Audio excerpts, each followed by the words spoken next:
Good morning, world, and welcome to the Patriot Party Show. I'm Matt, your host, and I'm so happy to be here starting off the weekend with all y'all guys and gals. And before we get into any kind of details about the show, I hope all of y'all had a great 4th of July, some grilling out, some family time, some friend time, whatever it was. Anyway, at the Patriot Party, where truth meets every corner of the news, we bring you unbiased news that spans from general news, political news, world news, financial news, tech news, and more. We cover celebrity news, sports, movie and TV show reviews, making sure you stay up to date with all the latest entertainment. Join our America First movement, where we put America and the Constitution first and provide unique insights and immersive content all in one place. Follow us on our social media to stay engaged, and don't hesitate to share your thoughts or topic suggestions. Thank you for supporting the Patriot Party as we unravel mainstream media BS and offer you a fresh perspective that's not affiliated with any political parties. So we have no agendas. Thank you so much for your support, because without y'all, we wouldn't be here. And now for the show. Just to let y'all know, we have it scheduled. It's in the schedule. They've signed their release forms. So we should have a special interview this week coming out. Supposed to be coming out on Tuesday. So it'll either it's supposed to be live interviews. So we should have it out on Tuesday. And I wanted just to let you know, so you can be expecting that. So let's get into what's been going on the news. What has been going on? Trump escalates feud with Musk. He threatens Tesla and SpaceX. U.S. President Donald Trump on Tuesday threatened to cut off the billions of dollars in subsidies that Elon Musk companies receive from the federal government in an escalation of the war of words between the president and the world's richest man, one-time allies who have since fallen out. Now, we know they've fallen out over the big, beautiful bill, which we will get into a little later in the episode. The feud reignited on Monday when Musk, who spent hundreds of millions of dollars on Trump's re-election, renewed his criticism on Trump's tax cut and spending bill, because he says it goes against what Trump ran on, to cut spending. This is a very expensive bill. He's upset that he's losing the EV mandate. Now, this is in quotations, and he's very upset about things, but he can lose a lot more than that, Trump told reporters at the White House on Tuesday. Well, that's a very ominous statement. The Tesla CEO renewed threats to start a new political party and spend money to unseat lawmakers who support the tax bill, despite campaigning on limiting government spending. We just said that. That's what Trump campaigned on, and a lot of the political Republican Party campaigned on. As of Tuesday, the bill was still, it's come a long way, so we're not even going to say what it was on Tuesday, because we're going to get into that later in the show. I'm not happy with what's happened, but it's happened. It is unclear how much sway Musk has over Congress or what effect his opinion might have on the bill's passage. It didn't have much. But Republicans have expressed concerns that his on-again, off-again feud with Trump could hurt their chances to protect their majority in the 2026 midterm congressional election. They don't need any help, protecting that, or not protecting it, shall we say. Trump later doubled down, telling reporters with a smile, Doge is the monster that might have to go back and eat Elon. What does that even mean? It's more apt to eat Trump and his wasteful spending. He continues to waste money and want to waste more money. But he's talking about eating Elon? Elon's private companies And we're going to get into in a minute how his subsidies have saved government agencies money and what they've been broken down to. And Trump's idiot comment. It was just such an ill-informed comment. But we're going to get into that in a minute. Now, this is what Elon said. And I absolutely love it. I love it. But you can say this when you're the richest man in the world. In response to Trump's threats, Musk said on his social media platform X, "I am literally saying, cut it all now." He later added that he could escalate the exchange with Trump, but said, "I will refrain for now." So he's basically saying, you know what, you want to threaten me with government subsidies and the money that y'all subsidize me with? Cut it. Cut it all now. I don't want your money. Now, Elon may get more subsidy. This is in quotations. Now, this is the statement I was just talking about, because we're going to break it down. He says Elon may get more subsidy than any human being in history. By far. Stop. Not Elon. Elon is not getting the subsidies. His companies that provide tech and services to our government is getting the subsidies. Trump is literally saying it like Elon, the person, is walking up to the government and the government is handing him big checks as a person to go in his personal account. Elon is not getting these subsidies. Elon is providing a service, which we will go into in a minute, to the government and, in essence, the American people. And he is saving the government money with what he is providing. And it's all transparent. Not like what we're going to compare it to here in a minute. Because Trump just said that he's getting more subsidies than any human being in history. Well, I knew that was a fake statement. I knew that was a false statement, as is so many other things. But I knew that was fake. I knew it was false. And I knew who was getting more subsidies than Elon, by far. And we will go into that in a minute, because I researched it, and it was like I thought it was. But first, I want to go into what Elon provides. So with SpaceX, they have developed capabilities that NASA itself doesn't possess, especially in the realm of rapid innovation, cost efficiency, and reusability. Let me tell you a little bit about what SpaceX brings that NASA doesn't build in-house and how it saves money. Reusable rockets. SpaceX's Falcon 9 and Falcon Heavy are partially reusable, with first stages that land and fly again. NASA's own rockets, like the Space Launch System SLS, are fully expendable. Each launch discards billions in hardware. Starship, this next generation vehicle, is designed for fully reusable and interplanetary travel, with ambitions to carry humans to the moon and Mars. NASA doesn't have a comparable in-house system. In fact, NASA selected Starship as a lunar lander for the Artemis program. Rapid iteration. SpaceX test fails and improves at a pace NASA's bureaucracy can't match, for unheard of in traditional government programs, because they're private. They're not bound by all the government red tape. Cost efficiency. Now, listen to this. SpaceX has dramatically lowered launch costs, while NASA paid over $1 billion per space shuttle flight.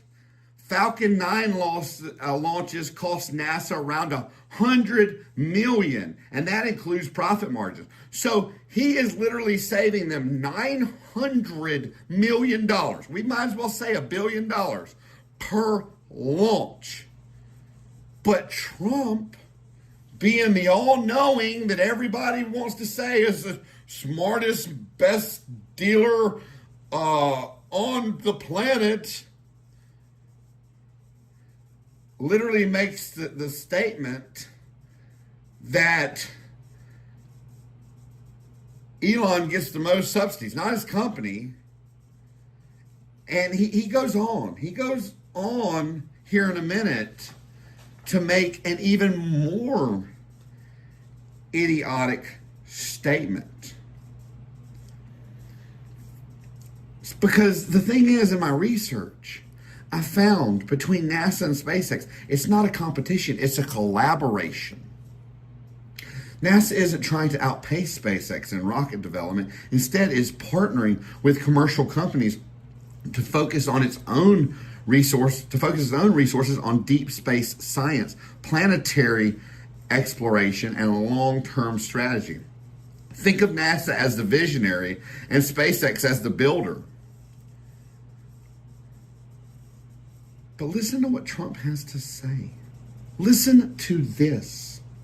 So SpaceX provides NASA what they don't have, but that's by design. But Trump says, now this is what Trump says. Trump, in all his infinite wisdom, says without the subsidies, Elon would probably have to close up shop and head back to South Africa, Trump said in a Truth Social post, referring to the Department of Government Efficiencies. No more rocket launches, satellites, or electric car production, and our country would save a fortune. Perhaps we should have Doge take a good hard look at this big money to be saved. Now, how idiotic and uninformed of a statement is that? I mean, I can't stand when people talk about stuff they don't know about, especially when it's the President of the United States. No more rocket launches? Doesn't that shoot our own government and our own government's technology in the foot? Our own NASA's vision, being the visionary, doesn't that shoot NASA in the foot? He is saving NASA almost $1 billion per launch. But yet Trump says big money to be saved. He's saving our government money. But Trump wants to take Elon as one of the biggest visionaries, if not so far in the history. That's why he's the richest man in the history. And one of the biggest allies to our Constitution and to what's right, not about money, but what's right. And send them to another country so they can outpace the U.S.? Because NASA sure as hell can't do it with all the red tape. Why do you think they're partnering with Elon? What an idiot. God almighty, I just can't believe I ever supported this person.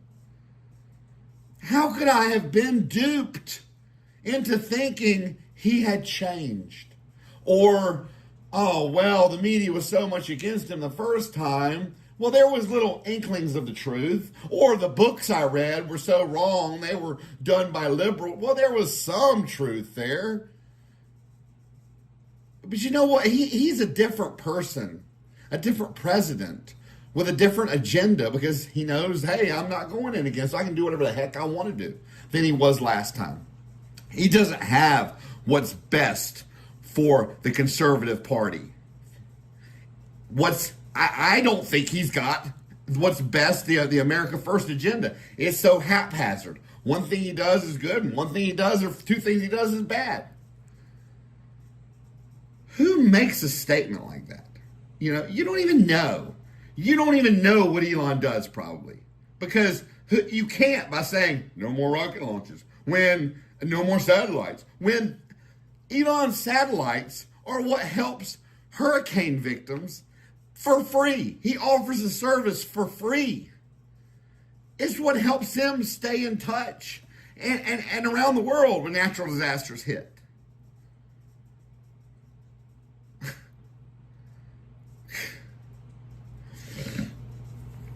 Okay, so Musk on his own social media platform said, I am literally saying cut it all now. He's getting tired of this. He knows what he provides. He knows his worth. He knows what he has done and what he's doing for this country. Because that's what we want, Trump. We want South Africa to have this technology. That's what we want. I don't deal well with ignorance. I don't. I can't deal with it very well.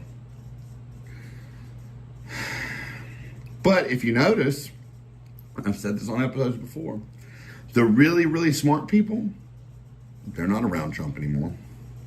You don't see them. They're saying, they're speaking out. Well, I mean, I haven't heard anything from Vivek, but you certainly don't see him in that circle anymore. Vivek's a freaking genius. Elon's speaking out. He can afford to speak out. Vivek can. Not trying with his political future at this point. Now, if Trump sinks, he can, and he probably will. Rogan has spoke out about several things. Tucker Carlson has said several things. These were all allies who were fooled. They were fooled by like so many other people.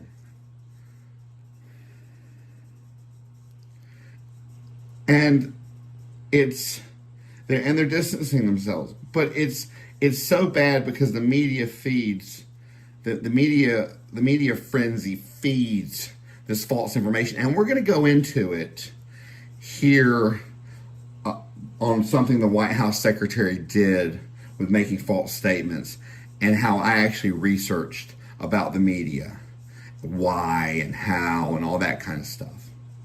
So we're going to go into that a little bit later into this show. But, I get sent videos all the time. My fiance, her dad is a die-hard Trump supporter, so he's constantly sending me these Facebook videos that have very little truth. They may have enough truth to where if you looked up little pieces of them, they would be true, but if you dig down, there's no substance there. And they've got people talking about, oh, well, Trump's trying to decentralize. He's all for crypto. He's doing this.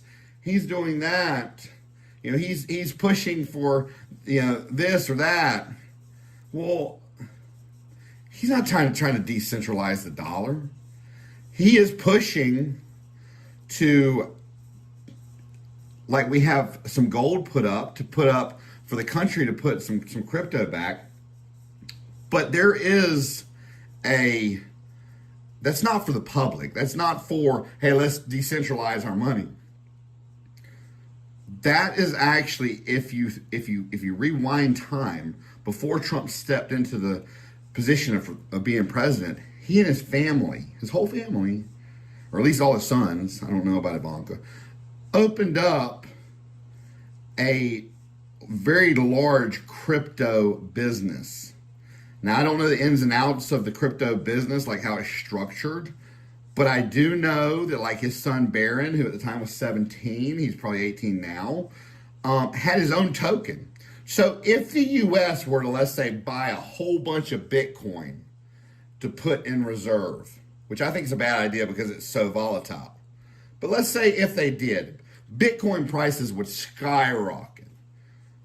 Or let's say they bought a basket of crypto, Bitcoin, Ethereum, all that stuff. Trump's set, and his family is set to make a freaking fortune. So it's not for the people. No, it's not. There's a more selfish end here. He's not trying to decentralize the American dollar. So we all know the truce was short-lived with Musk and Trump. Musk can't, he can't keep his mouth shut about this tax bill because he knows what's to come.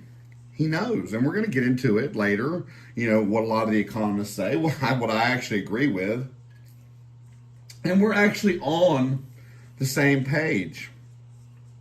And you mark my words, Trump and these bootlicking Republicans there's so many, And they're so scared of the election and how much sway he holds, which I don't even know if that's going to be an issue. We're going to have to wait and see how that pans out. They have sealed a fate, which, like I said, has gone from conservatives remaining in power, in my mind, for the better part of a decade or more, to possibly losing to a supermajority Democratic Congress at midterms. I mean, that could literally happen. And we're going to get to it. We're going to get to all this. But that could literally happen. So mark my words. Watch what happens in the midterms. Watch what happens. And if it doesn't happen this midterm, it'll happen the next cycle. So let's look. Now, remember what I told you. I said when Trump made the comment, like Elon Musk was personally the biggest, paid person of the subsidiaries. I said, no, that's his companies, and he provides services to the government, and he is not the biggest. Well, first we're going to break down what Elon actually gets. So he gets $11.4 billion in regulatory credits for Tesla because he was doing stuff to help with what they believed was emissions and the climate change stuff. He gets $14.9 billion in NASA contracts for SpaceX, which I'm sure he's getting these subsidies because he's saving them a ton, and he's building stuff that they want him to build. He's got a $465 million low interest loan in the U.S. Energy Department because he's working on batteries to take the place, like huge high storage batteries that can power, that can actually help with the power grid. And then $6.3 billion in federal and state funds in 2024. Now, I told you, I said there is an industry, and it is a shady industry that has a lot of politicians in their pocket. The military-industrial complex. So the Department of Defense, DoD budget for the military-industrial complex and private contractors is $414 billion a year. That's more than 10 times what Musk companies have received over 2 decades. 2 decades. So each year they get more than 10 times what Musk companies have received over 20 years. Oh, but Trump says, and boy, everybody laps that mess up. They lap it up because Trump said it. It's got to be true. And Fox will make it true, and Newsmax will make it true. Now, I'm not one for mainstream media in general, and we're going to go through that in a minute. I don't care who they are, because all of them have an agenda. But right now, because there is a right-leaning president, the right side news is just as bad as what the left side news was when we had Biden as a president. And that's what caused me to look up about the media. What drives it, all that stuff. But we're not going to get there yet. We're going to get there later in the show. So each taxpayer, you know what that breaks down to? Every taxpayer per year pays $1,087 to the military-industrial complex. And they are crooked. Oh, they are crooked. They are the ones, or one of the entities, them, Big Pharma, BlackRock. These are the companies that are really, in a sense, with their really expensive lobbyists and their politicians in their pocket, running the country, pulling the strings, the puppet masters. If you really look into it. But I got another fact for you. Here's a fun fact. Every year you're paying 4 times what you pay towards your K through 12 education for your children. Parents, that's for you. That's another one. They also get benefits from indirect subsidies like tax breaks, lobbying influence, and revolving door hiring practices. Now, Musk companies they've received support, but the military-industrial complex dwarfs the amount, both in raw dollars and systemic entrenchment.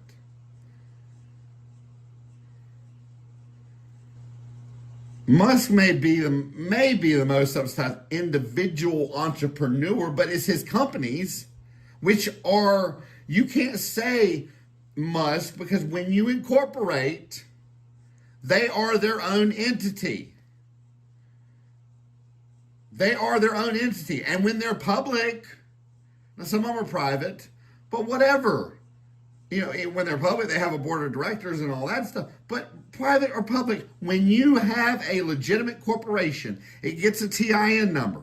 That TIN number is the equivalent to a person's social security number. You can build credit with it. The company can get loans in its name. It's what protects you from being sued personally, because the company is an entity.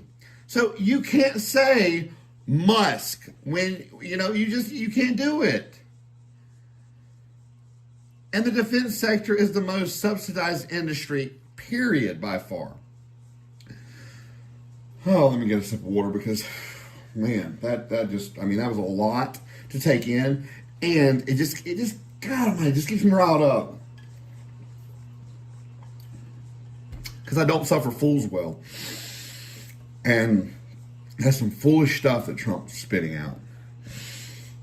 But everybody's lapping it up. Not everybody, but not everybody. Because we're going to get to some information here, and I'm going to tell you why I believe it's happening. But it'll come in the financial news section later. There's a lot of writing on the wall on financial and tech news. There is. So the next story is talking about Bush. And it actually had Obama in it too, but Bush is more relevant because he's actually a Republican. We don't really care about what Obama has to say. Bush and Obama, they did team up. And, Bush, the 43rd president of the United States between 2001 and 2009, was very strong-handed in his message to Trump. The Republicans spoke about cuts to the president's emergency plan for AIDS relief, PEPFAR, saying it is in our national interest that 25 million people who would have died now live. I think it is, and so do you. The Trump administration cut around 90% of USAID's foreign aid contracts during Elon Musk's Department of Government Efficiency rampage back in February. Musk oversaw the depletion of the workforce from 10,000 to less than 300. The agency will be absorbed by the State Department, where it will be replaced by a new organization called America First. Remember, before I get to the rest of the story, we can be America First, and I believe in that, but we do not have to be America only. America comes first, but we don't have to be America only. We don't. We don't have to sign the death certificates of millions of children when it's pennies a day to keep them alive. We don't have to do that. That is cruel and unusual. It goes against our own Constitution, cruel and unusual punishment. That is just, I know they're not in America, so we can't refer our Constitution to it, but it goes against our beliefs. When I say it goes against our Constitution is our beliefs, and it goes against our belief system. As Americans, at least it does me. Maybe you're different, but if you're different, you're one of those ones Joe Rogan's calling out. So a study surmised that the agency has already prevented the deaths of more than 91 million people. That's almost 100 million. In response to the comments from Obama and Bush, the White House told the Daily Beast that America's international partners want to be self-reliant. America remains the most generous country in the world because President Trump has a humanitarian heart, and partner countries want to be self-reliant in addressing the needs of their people. A spokesperson said, these countries don't have the money to be self-reliant. There's another comment that's just, oh my gosh, it's just so It's out of touch with reality. It's out of touch with reality, you know? I mean, and a lot of people say that, I mean, even Trump supporters have come out and said, that guy from Ohio, he's like, he needs to get out and talk to some regular people because he's surrounded himself with these loyalists that are just a bunch of yes men that'll tell him what he wants to hear. The Trump administration is ensuring all programs funded by American taxpayers align with American interests, just as the president was elected to do, and that's in quotations. No, they don't align with American interests. And we will go into that here in a little while as well. So here it is. Medicaid cuts and SNAP cuts that affect 42% of the children that are on that. Because 42% of children are on those government benefits. Trump doesn't even have a humanitarian heart for U.S. citizens and U.S. children.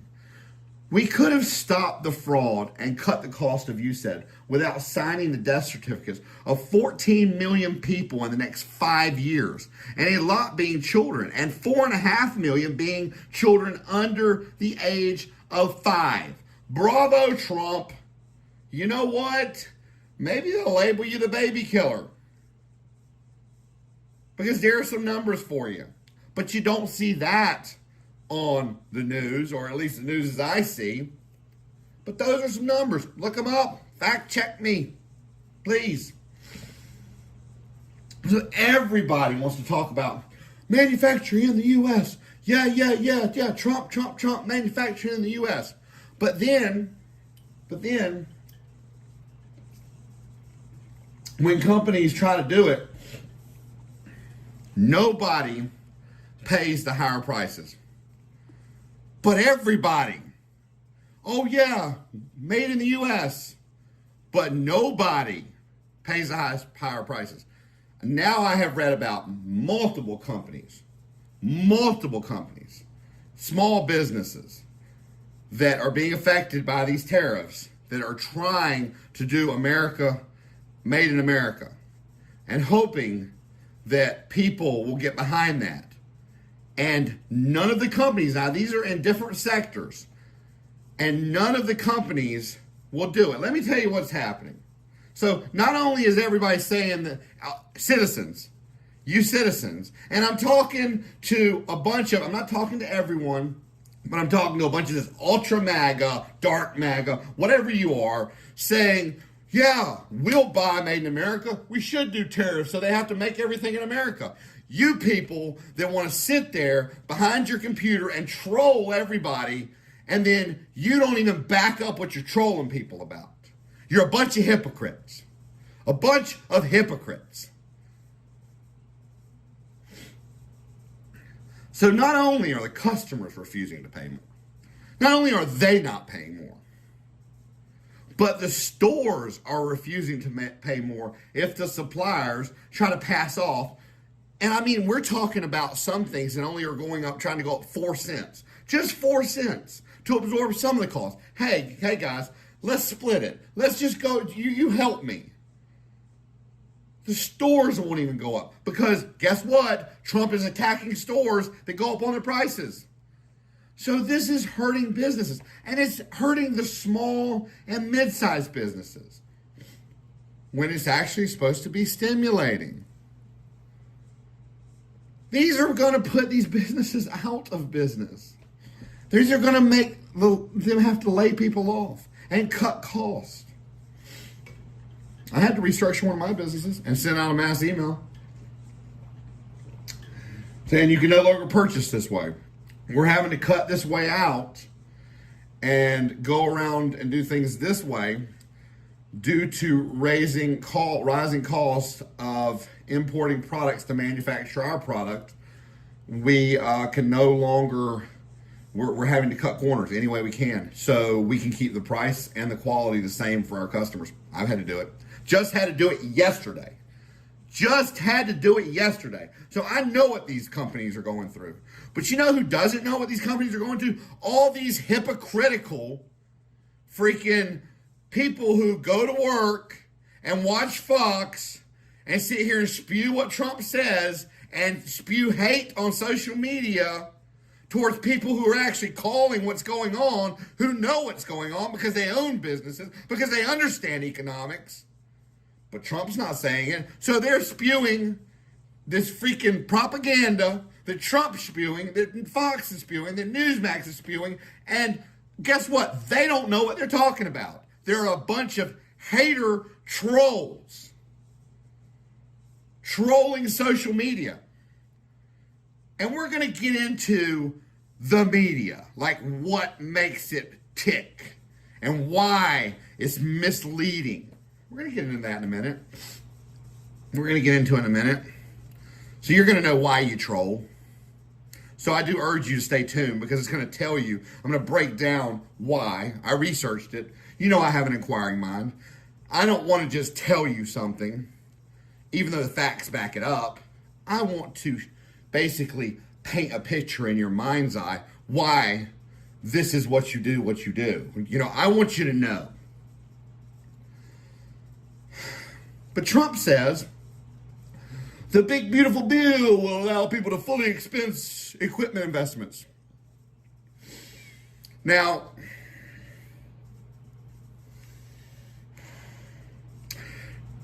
so what the bill did was, because you've always been able to expense your equipment.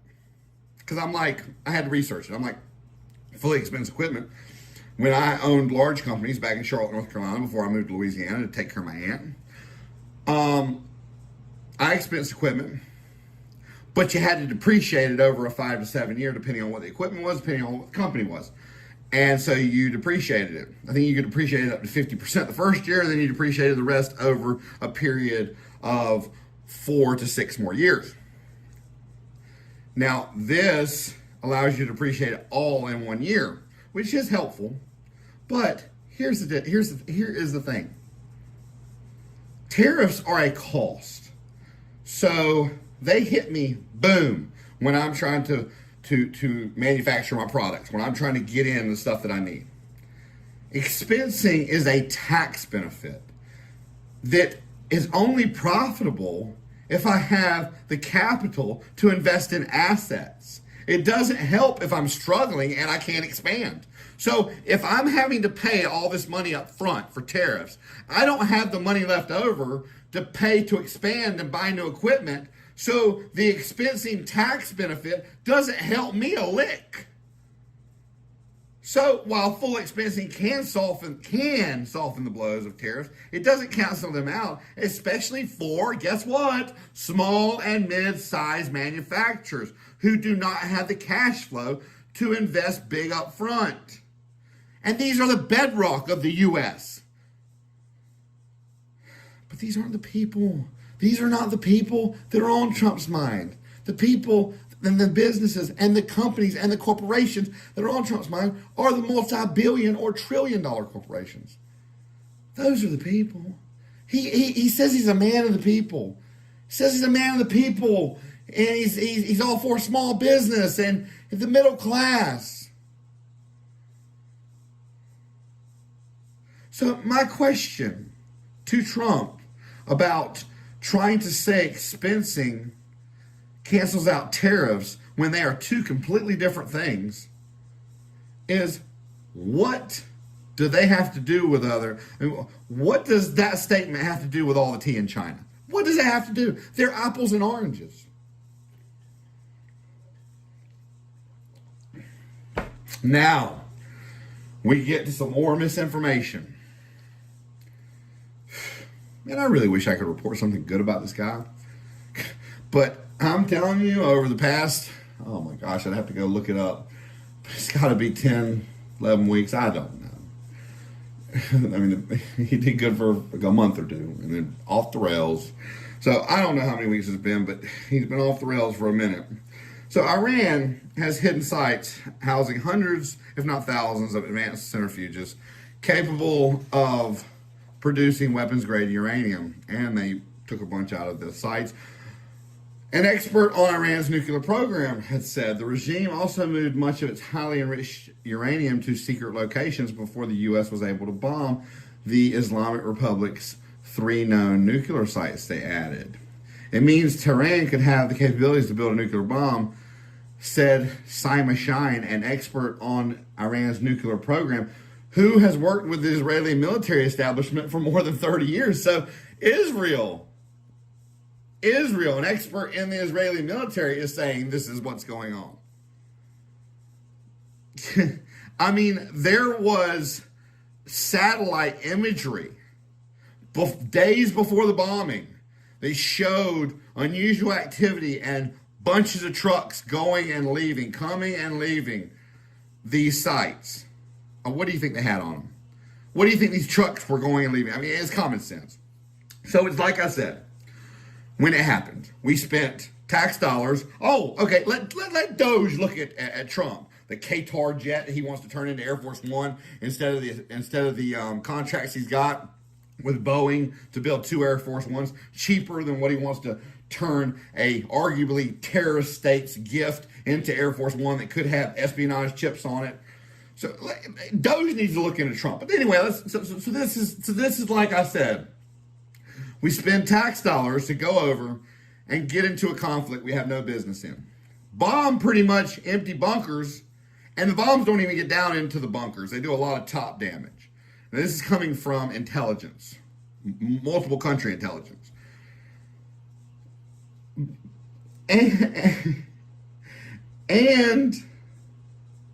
And we do all this to get our military base bombed in Qatar and put us on high alert for a terrorist attack on U.S. soil, which pulls all the FBI off of doing immigration and onto protecting Americans, which is more of their job. I mean, that's what they usually do.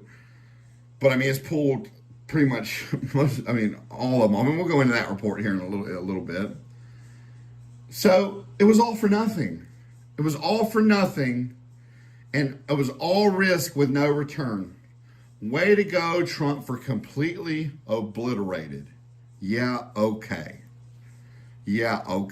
He comes out as soon as the bombs were dropped and said, we completely obliterated them.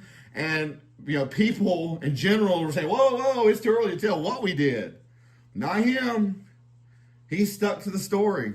And wait till we get to the White House secretary. What's her name? Levine, whatever. So here we are, to the White House press secretary. She continues to lie about Iran. This is her statement. Quotations. No other president in history could have ever dreamed of such a success. And that's exactly why the fake news media is now trying to demean and undermine the president. And we've seen this playbook be run before. You have hostile actors within the intelligence community who illegally leak bits and pieces of an intelligence assessment to push fake news narrative. And that's what the CNN story was yesterday. Levite told Fox News. We're not just having intelligence community from the U.S. We've got intelligence community from Israel as well. The American public, they're smarter than this. So she's flipping and using reverse psychology, basically saying, you guys know not to listen to these people. You're smarter than that. If you listen to them, you're dumb. Well, I don't listen to anybody. I do my own research. They should know the truth. President Trump completely and totally obliterated the capability of Iran to produce nuclear weapons. Didn't he call for complete surrender? But Iran is saying they won the war against Israel and the U.S. Fought them both off. That doesn't sound like surrender to me. And the world is safer today because of his historic efforts. Now, she was roasted on social media for her defense of the president and echoing his claims. This is truly both dangerous and insane a lie. Now, this is in quotations, because they did not obliterate anything, and it allows the Iranians to quickly regroup and continue exactly what they were doing before. All because their orange-faced cult leader tells fantastical lies they need to back up endlessly, one political account wrote on X. I never understood before, and I've always thought it was way out of line. Them saying that part of MAGA was a cult. Now, there are some good people in MAGA, and you don't have to agree with Trump to be MAGA. Because, like I've said, Trump didn't invent MAGA. Ronald Reagan did back in 1984 during his campaign. Make America great again. There is nothing that says you can't be MAGA or Maha, and you've got to back up Trump. They are not synonymous. They are two separate things. I agree with MAGA. I don't agree with Trump. I agree with Maha. I don't agree with Robert Kennedy Jr. I don't think he's doing it the right way at all. And being a certified nutritionist for many, many years, I can tell you what he's doing is not making a dent. It's taking away people's rights to choose. It's not making a dent in making America healthy again. You can tell somebody they can't buy sodas or a candy bar. You can take away that choice.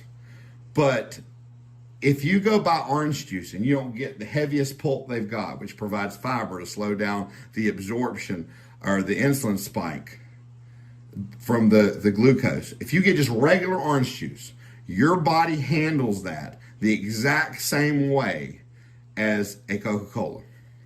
Internally, turning it into glucose, spiking your insulin levels, and over-release the insulin from your pancreas. It does the same thing. So he needs to focus more on education and help people understand what it does. And then if he wants them to eat healthier, guess what we're going to do? We're going to take a shoestring budget that gives people $6.20 a day to eat, which you'll spend over half that on a small bushel of grapes. And then we're going to take away their choice, which is really not going to do anything because there are so many other avenues. Any carbohydrate that's not a complex carbohydrate that has at least 2 grams of fiber per 100 calories of carbohydrate, a carbohydrate has 4 calories per gram, so that's 25 grams, is not a complex carbohydrate. So you really want to be safe with 3 grams of fiber. And that's got to be soluble fiber. It can't be insoluble fiber. These people don't know that. They don't know how to break down a nutrition label. So you have to teach them, and then you have to give them a little bit more money because it costs more. It costs a little bit more to eat lean protein, complex carbohydrates that taste anything, fresh vegetable. Well, frozen vegetables are actually better than fresh because they're flash frozen. So fresh sit under fluorescent lights for who knows how long, and that zaps the minerals and the vitamins out of them the longer they're out, sitting out. So there are so many things that could be taught. So he's not going about it the right way. Trump's not going about it the right way. So you can still, but it doesn't mean because you don't support them that you can't be of that mind state. Doesn't mean you can't be an America First advocate, a Make America Great Again advocate. So there's a lot of good MAGA. There's a lot of people that when I've posted things about Trump that were true and I got lambasted on X, there's a lot of good MAGA that came to my aid and said, we don't want a bunch of bootlickers. We want people that'll critically think and call out people that aren't telling the truth, that aren't doing the right thing. So I am not talking to you all, you guys and gals. I'm not talking to you all. I respect you. I give you the utmost respect. I am talking to all of you people who blindly, without even doing any kind of research, just go along to get along. Don't have the guts to break away and say, nah, this is not what I voted for.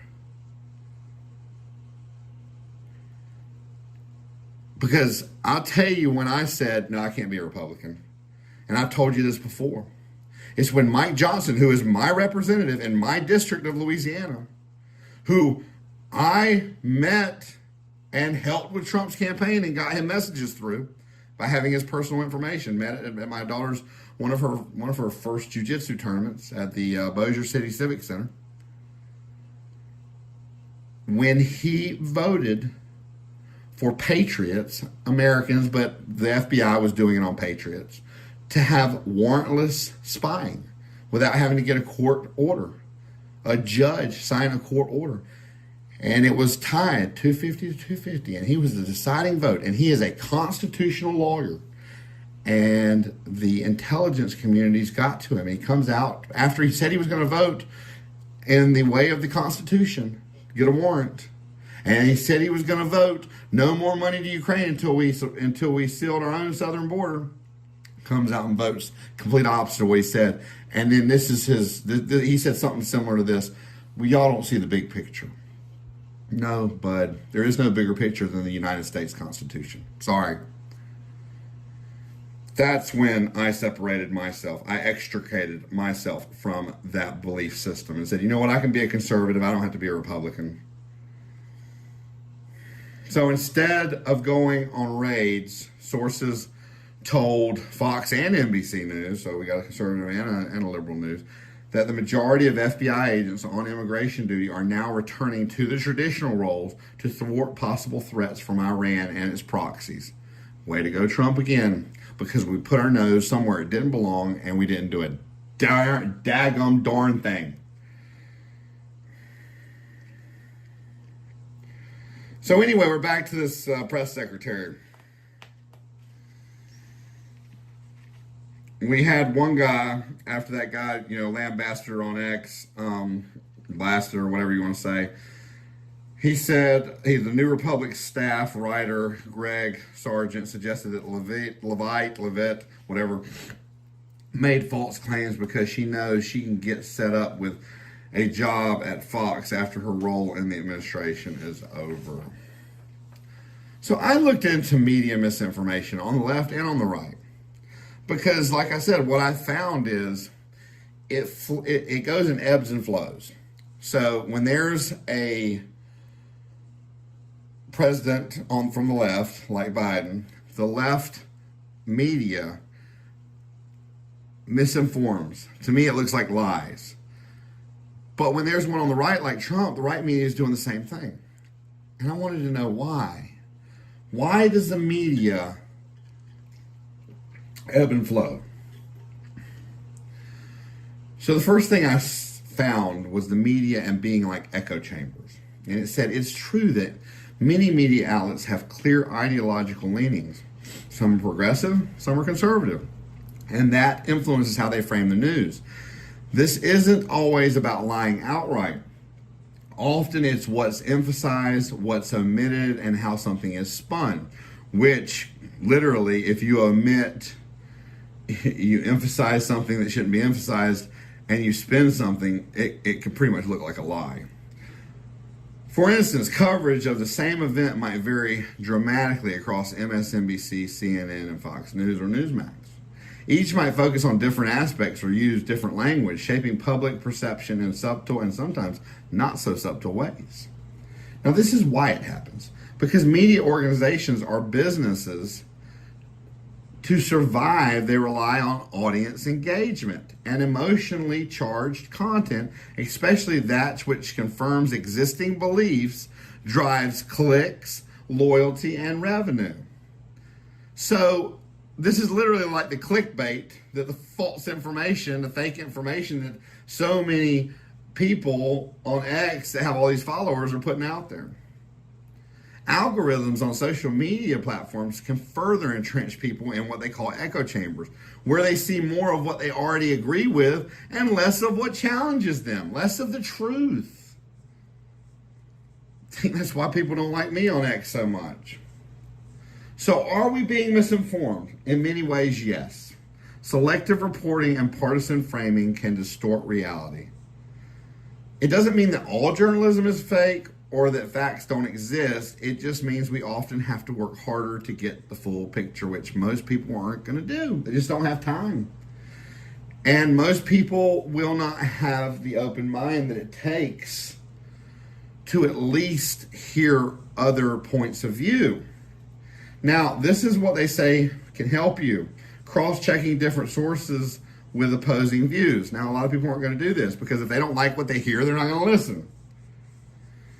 Following nonpartisan outlets like Reuters, AP, and Pew Research. Now, I still fact-check them. I don't care who it comes from. If something does not seem right, I'm looking into it. Being aware of one's own confirmation bias and staying open to complexity. It's what we just said. You've got to have an open mind. I met someone, and I'm not going to use any names, but I had to leave. I had to leave before I said something because she is my fiance's boss in one of her companies, and she's helping in our wedding, and I was like trying to carry on a conversation, not a political conversation, just about the bombings in Iran and in Israel, and she literally tells me Israel doesn't have the technology to drop bombs, and I'm like, yes, they do. They've been dropping bombs on Gaza. They've dropped bombs on Iran, bunches of them. She's like, they only have fighter jets. They can't drop bombs. And I'm like, well, hold on. So I look it up on AI. I use AI a lot. I'm like, no, look, they got all these planes right here and they drop bombs. She's like, I don't believe that. I'm like, it's AI. It's the most powerful AI in the world. It's Elon Musk AI. Well, I don't trust Elon Musk. I said, okay. So you're saying they just got fighter jets, right? Now, I know fighter jets can drop bombs or shoot missiles. So I look it up. Fighter jets can drop bombs. I'm like, okay, well, even if the AI is wrong, fighter jets have the capability to drop bombs. So, they can drop bombs. She's like, no, they only got fighter jets, can't drop bombs. And at that point, I'm like, okay, this conversation is literally making me, I'm losing brain cells having it. So I look at her and I say, you know what? I'm going to go watch TV. I'm going to go watch my show. I was watching a show. I'm going to go watch it. And I extricate myself very quickly. And I mean, you could tell I was not I just do not suffer fools well. I can't deal with them. If you show them all the facts and they still won't believe it and they say, I don't trust anything and I don't watch anything, but yet you have such strong convictions about something. Where did you get your information from? Because if you've got better information than me, I want to know where you got it from because you had to get those strong convictions from somewhere. But some people, it doesn't matter what you say. You're not going to get through to them. And those are the people where you know what? Okay, that's cool. I'm going to go do something else. I'm not going to speak with you anymore. And I told my soon-to-be wife, I said, she can be your friend. She can't be mine. I can't have another conversation with her. So let's get to the big, beautiful bill. Let's get there with it. I was hoping that it wasn't going to go through.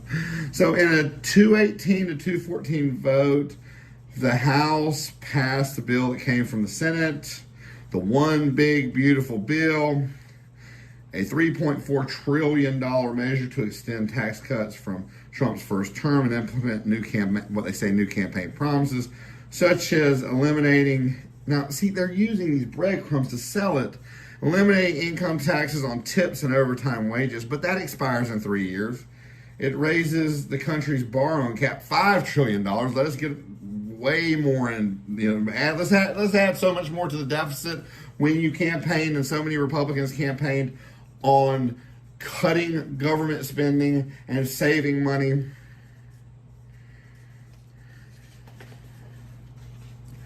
To offset the bill, the legislation cuts about $1 trillion from Medicaid, the federal health insurance program for low-income individuals and people with disabilities, and other health care programs. It reduces spending on anti-hunger programs, including SNAP, by almost $200 billion. Nearly 17 million people will lose health care coverage or health care subsidies over the next decade when the bill becomes law, according to the nonpartisan Congressional Budget Office. And the bill would add roughly $4 trillion to the deficit over the next decade when factoring in debt service payments, which will put rural healthcare workers out of work and possibly healthcare businesses out of business, which the healthcare industry accounted for half of the new jobs last year. But let's just deliver a death blow to the industry. Now this is in quotations. It is the principal vehicle for advancing President Trump's America First agenda, unleashing a rising tide of prosperity. Now, just to give you a little bit on the tax cut. So if you make $217,000 a year, you will see a large tax cut. The people that will see the biggest tax cut is the people that make $460,000 to $1.1 million a year. They see the largest tax cut. They will save $21,000 a year. For most lower income families, they will see a $1,300 savings, which might feel good now, but it's not worth the long-term trade-offs. Basically, it's like, if we go back, you remember how everybody was so happy to get that $1,600 COVID subsidy check? But that's part of what started the inflation surge. And by the time it was done, the average cost increase to live the same way before that check was given was an extra $11,000 a year to live the same way. So that check cost so much more in spades. So basically, this big, beautiful bill, this is going to put pressure on the states because they're asking them to shoulder more of the cost for programs like SNAP and Medicaid. If they can't, they're either going to cut services or raise local taxes, which will eat away at the little $1,300 tax break. And then debt and inflation, the bill adds $3.3 trillion to the national debt over the next decade, which one of them said $4 trillion. And a lot of economists warn that that could lead to higher interest rates and inflation, which disproportionately affects lower income houses. Now, what Penn Wharton budget model found that while high income households benefit most in the short term, future generations across all income levels will be worse off. For low income families, the lifetime loss could be as high as $22,000 due to reduced safety nets and slower wage growth. Now listen, I'm with Musk. Even though I'm at that point where I will save money with this bill, I mean, more than $1,300. It's not about me. It is about the average American. And it's not what Trump or the Republicans campaigned on. Shrink the budget. And it's not America first. It's not what we were promised. I know it looks good. I know it feels good. I know how it's being sold. But mark my words, it's going to hurt in the long run. Just like that $1,600 COVID check. Hurt in the long run. Now let's get to financial news. We actually had a really good week with market momentum. S&P 500 and NASDAQ hit new record highs, buoyed by strong job growth and investor optimism. Tesla, Centene, and Robinhood were among the stock market's biggest movers, with Tesla especially drawing attention for its midday surge. Now, this is what I said. You can tell a lot within the financial news and the tech news. So, Elon came out and said, if it's the last thing I do in my life, any of you Republicans who vote for this bill, I will make sure you do not get reelected. Now, I have said this from the beginning. You remember when Elon joined the Trump administration and they put him over Doge, he lost 160 billion, whatever it was, over the course of a few months. And I said, that's because, and this is just because of the belief system, that's because there are more Democrats and there are more liberals who drive EV vehicles, who drive Teslas, than there are Republicans. Republicans they drive the trucks, they drive the SUVs, they drive the Suburbans. They are more of, behind gas vehicles. It's just the way it is. I'm not saying no Republicans drive EV vehicles. I'm just saying if you look at a percentage, you're going to get a lot more. That's why he took such a big hit. Well, now that he's spoken out against Trump and the Republicans and saying that he's going to make sure they don't get reelected, I believe, now this is just a personal belief, I don't have anything to back this up, but this is my belief. I'm reading the writing on the wall, I'm connecting the dots here. You all, you guys and gals and guys, I'm connecting dots. So don't take it to the bank, but just remember what I'm saying. they're coming back on board with Musk. They're coming back on board with Tesla. They are saying, okay, he's not with the enemy anymore. He's not an enemy anymore. Let's get back on board with Tesla. Let's stop boycotting Tesla. And so it's surging. Because it's definitely not coming from MAGA or the Republicans, because he's against them right now. So what else could it be? I mean, to me, it's common sense. It's logical. And I'm a very analytical person. So the job and economy, the U.S. added 147,000 jobs, largely driven by public education hiring. The solid report eased pressure on the Federal Reserve to cut interest rates immediately.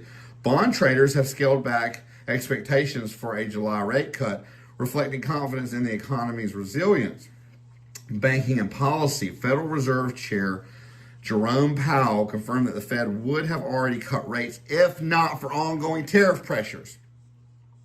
So basically, Trump says he's putting pressure on the Federal Reserve to cut rates, but yet what he's doing is putting pressure on them not to cut rates. Everything is backwards. I crashed the market, guys, with the crazy tariffs in China so I could get a better interest rate, do this, do this, do this, do this. And if you actually look at it, everything was, backwards. Santander is doubling down on its UK presence amid banking M&A turbulence in Spain. Dividends and hedge funds. Two major U.S. banks boasted their dividends, signaling confidence in their financial health. AQR's hedge funds are up 11% year to date, showing strong performance across both multi-strategy and long-short approaches. So let's go into tech news. AI and automation. See what we got going on there. Amazon is leaning heavily into generative AI. I remember I had to do a big layoff the other day, and I said Trump is, trying to subsidize all these big corporations, these multi-billion, trillion-dollar corporations, and they are going to end up unemploying people and replacing them with AI. It's just what's going to happen. And if you give them more money, they're going to do it quicker. So anyway, they're leaning heavily into generative AI, with CEO Andy Jassy announcing that the company will need fewer white-collar workers over time due to automation. Over 1,000 AI tools are already in development across Amazon's ecosystem. Yep, Trump. You are really in tune with what's going on. Reddit launched new AI-powered ad tools to help brands tap into real-time user discussions and trends. These tools aim to make ads feel more authentic by summarizing and showcasing positive user comments. AI model wars. Google unveiled major AI updates in I/O 2025, including an AI-powered search mode and advanced video image generation tools. Their new models can generate entire scenes from text prompts, raising both excitement and ethical concerns. Anthropic released Claude Opus 4, Sonnet 4, two new AI models designed for deeper reasoning and faster performance. These are seen as direct competitors to OpenAI's offerings. OpenAI acquired Johnny Ive's design firm, I/O, for $5 billion. This could reshape how AI tools are designed and integrated into everyday life. I mean, AI excites me because I use it on a day-to-day basis. I just hope they don't take it too far. Customer tech and devices. Microsoft cut 9,000 more jobs, including in its Xbox division, and canceled several game titles like Perfect Dark. I wonder. Is Xbox not selling as much? Are people not gaming as much? I wonder, is that a trend? What is going on there? Google was ordered to pay $314 million in a class action lawsuit over misuse of Android user data. Samsung is teasing big reveals for its July 9th Unpacked event, possibly including new foldables and updates to its Galaxy AI features. Market trends. The communication services sectors, think Meta, Netflix, and Alphabet, is outperforming even the tech sector itself in the S&P 500 thanks to strong returns from streaming and social media giants. You know, it's funny. People, they have such a short, and I mean, I guess it really doesn't matter now because I guess Trump won, but you remember Netflix took a hit when they backed Biden, and there was this huge boycott. And now they're now they're outperforming the S&P 500. It's funny, just like I said with Elon. Elon has the money and the power and the ability to wait out these trends, because that's all they are. It's trends. Unfortunately, there's very few things that last. The cancel culture, all that stuff. All they are trends. And the thing is, that's why advertisement slots are sold in 30 seconds. And I read somewhere, where was it? I figure, most elevator pitches are done in 30 seconds. You have someone's attention for 30 seconds. But I read somewhere the other day, you've got the average, the new average is 17 seconds. I don't know if that's just because people are used to swiping, going from video to video, and now it's lowered or what. So really, if you can weather the storm's not going to be that long. So, they did this without even calling a witness. It's freaking crazy. They must not have had a very good case. A federal jury in Manhattan has found Sean Combs, the hip-hop mogul, also known as Diddy or Puff Daddy or P. Diddy, guilty on 2 counts of transportation to engage in prostitution. He was found not guilty of racketeering, conspiracy, and 2 counts of sex trafficking. Those were the big things. He was denied bail and will remain in custody until sentencing on October 3rd because Cassie Ventura, Diddy's ex, urged the court not to release him, citing safety concerns. Now, they say, I'm going to give you from my personal experience of helping people within the federal system on this is just a prediction. Now, remember it and see if this is what happens. And I'm sure we'll report on it as the story develops when this happens or whatever happens. Let me get to it so you know what I'm talking about. I'm being kind of confused and circumspect right now. So they say that the 2 lesser charges, the 2 counts of transportation to engage in prostitution, they say that they carry 10 years each. And the U.S. attorney says he is going to ask the judge to run them consecutive, which very rarely happens unless it's a heinous crime. Which, when you run them consecutive, means that each charge is run individually, one after the other. So instead of 10 years, it would give him 10 plus 10, which would equal 20. Now, in my experience, and I would be very surprised if the judge ran them consecutive, instead of concurrent is running them together. So instead of 10 and 10, it's 10, 2 10s run as 1 10. That's what they do most of the time. I would also be surprised if he gets maxed out at 10 years. I think he's looking at somewhere between 5 and 7, possibly a little less. But we'll just have to wait and see. So let's go into relationship shakeups and love lives. In case you didn't know, we changed topics to celebrity gossip and news. I may have skipped that part. Anyway, Dakota Johnson was spotted vacationing in Europe with Kate Hudson just weeks after her breakup with Chris Martin. Boy, these Hollywood types, it does not take them long. Halle Bailey was seen kissing a new mystery man. When I was reading through this, I thought it was Halle Berry. So Halle Bailey was seen kissing a new mystery man following her split from DDG. Orlando Bloom shared cryptic post about loneliness on Instagram after his split from Katy Perry. Breakups and divorces. Jessica Alba sold her Beverly Hills mansion for $18.2 million amid her divorce from Cash Warren. Gigi Gorgeous and Nat Zaghetti filed for divorce after nearly 6 years of marriage.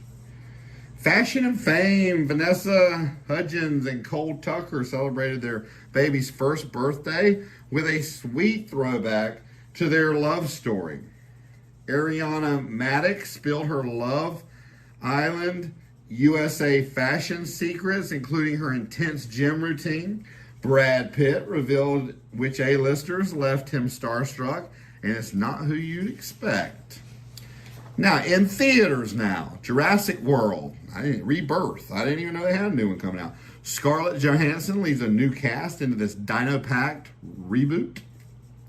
Critics are split, but fans are loving the nostalgic adventure vibes. I don't ever listen to critics. 40 Acres, a powerful sci-fi drama set in a famine-ravaged future, starring Danielle Deadwyler. It's getting rave reviews and currently holds 100% on Rotten Tomatoes. So streaming and on-demand highlights. That's all that's coming in the theaters. The Old Guard 2, Netflix. Charlize Theron returns as Andy in this action-packed sequel. Now mortal, she faces new threats with her immortal crew. Thunderbolts, which is on PVOD. Marvel's latest ensemble flick is now available to rent or buy. It's being hailed as a return to form. Ballerina Pavard, a John Wick spinoff, starring Ana de Armas. Expect stylish action and a few surprise cameos. Heads of State, Prime Video. John Cena and Idris Elba play rival world leaders forced to team up in this action comedy romp. They're both probably going to be pretty good. Sinners, HBO Max, July 4th, a vampire gangster drama from Ryan Coogler starring Michael B. Jordan in dual roles. Critics are calling it one of the year's best. Bring Her Back, PVOD, a chilling indie horror from the creators of Talk to Me. It's already scoring high with the genre fans. New TV shows, The Gringo Hunters, July 9th, Netflix, crime drama based on true events. Weather Hunters, July 7th, PBS Kids animated STEM educational. Ballard, July 9th, Prime Video, crime drama. LAPD, cold cases. The Sandman, Season 2, Volume 1. It already came out July 3rd. Netflix, fantasy drama. South Park, Season 26. Wow. It's already come out. Max, formerly HBO Max. Animated comedy. It's Always Sunny in Philadelphia, Season 17. I can't believe that show's still going on. I tried to watch it one time. Maybe I missed the whole point of it. I don't know. July 9th, FXX. Hulu next day. Comedy, Big Brother, Season 27. July 10th, CBS Paramount Plus reality competition. Now, the highlights of the shows I just went over. The Gringo Hunters follows an elite Mexican police unit tracking U.S. fugitives. It's gritty, fast-paced, and based on real-life operations. Weather Hunters, created by Al Roker, is a vibrant animated series teaching kids about meteorology and climate change. Ballard stars Maggie Q as a detective leading a cold case unit in Los Angeles, which ties to the Bosch universe. The Sandman returns with the first half of its final season, continuing Dream's epic journey through myth and memory.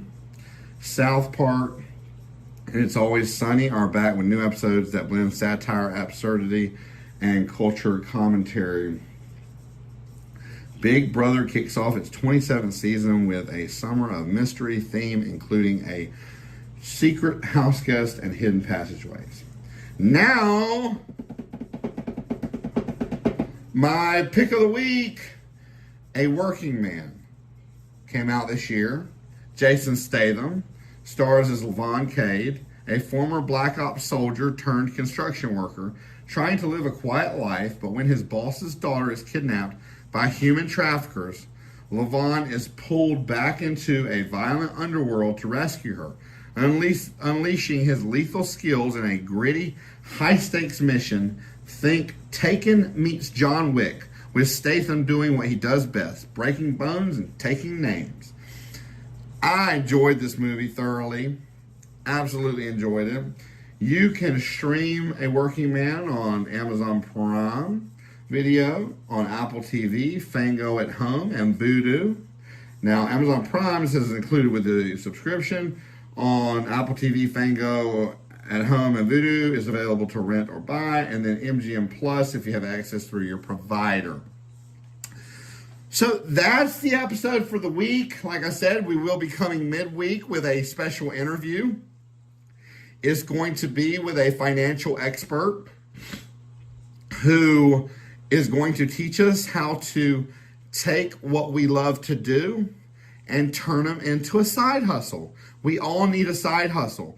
It's expensive living out there right now. Well, I mean, heck, in the last 10 years, 5 years, things have really gone up. So if we can take what we love to do, one, we never have to work another day in our life. And two, if we can turn it into a side hustle and make money, we'd be silly not to. So I'm going to bring that special episode to you, that live interview midweek. So be looking out for that. And you guys and gals, have a great rest of your weekend, rest of your 4th of July weekend, a good start of the week. You'll hear from me midweek with a special interview live. And until then, I'll talk to you later. We'll see you later.